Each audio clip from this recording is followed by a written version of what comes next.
Hello guys, അസ്സലാമു അലൈക്കും. നമ്മളിന്ന് വളരെ എളുപ്പത്തിൽ ഉണ്ടാക്കാൻ പറ്റിയ ഒരു ബീഫ് കറിയുടെ റെസിപ്പി ആയിട്ടാണ് വന്നിരിക്കുന്നത്. അതിനുവേണ്ടി മഞ്ഞൾപ്പൊടി, മുളക് പൊടി, മല്ലിപ്പൊടി, കുരുമുളക് പൊടി, പിന്നെ ബീഫ് മസാല, പിന്നെ 1/2 കിലോ ബീഫാണ് എടുത്തിരിക്കുന്നത്.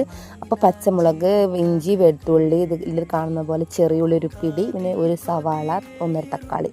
അപ്പോൾ ഇതിന് വെളിച്ചെണ്ണ 2 ടേബിൾ സ്പൂൺ ഒഴിച്ചതിന് ശേഷം നമ്മൾ ഈ പൊടികളെല്ലാം ഇട്ട് കൊടുക്കുന്നുണ്ട്. അപ്പോൾ പൊടികളിൽ മുളക് പൊടി 2 ടീസ്പൂൺ എടുത്തിട്ടുണ്ട്, കുരുമുളക് പൊടി 2 എടുത്തിട്ടുണ്ട്, മല്ലിപ്പൊടി 1 ടീസ്പൂണ്, പിന്നെ മഞ്ഞൾപ്പൊടിയും 1/2 ടീസ്പൂണിൻ്റെ അടുത്ത് എടുത്തിട്ടുണ്ട്, പിന്നെ ബീഫ് മസാല 1 ടീസ്പൂൺ. ഇത്രയും മസാലകളാണ് ചേർത്ത് കൊടുക്കുന്നത്. ഇപ്പം തന്നെ ഉപ്പ് ഇട്ട് കൊടുക്കണം കേട്ടോ. പക്ഷേ എന്നോട് നോമ്പ് തലക്ക് കയറിയതിന് ശേഷം എനിക്ക് ഉപ്പിടാൻ വിട്ടുപോയിട്ടുണ്ട്. അപ്പോൾ കറിവേപ്പില ഇട്ട് കൊടുത്ത് എല്ലാം കൂടി ഇങ്ങനെ ചെയ്യുമ്പോഴാണ് എനിക്ക് ഉപ്പിട്ടിട്ടില്ലല്ലോ എന്ന് ഓർമ്മ വന്നത്. പിന്നെ ഇതാ മിക്സിയുടെ ജാറെടുത്തിട്ട് അതിലോട്ട് ഉപ്പിടുന്നുണ്ട് കേട്ടോ.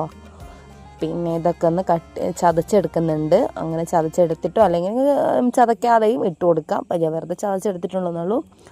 അപ്പോൾ ഇതെല്ലാം കൂടെ ഒന്ന് മിക്സ് ചെയ്തതിന് ശേഷമാണ് നമ്മളിനി എന്ത് ചെയ്യുന്നത്, തക്കാളി ഇട്ട് കൊടുക്കണം, കുറച്ച് കറിവേപ്പിലയും, പിന്നെ ആവശ്യത്തിന് വെള്ളം ഒഴിച്ച് കൊടുക്കണം. ഇത്രയേ വേണ്ടൂ.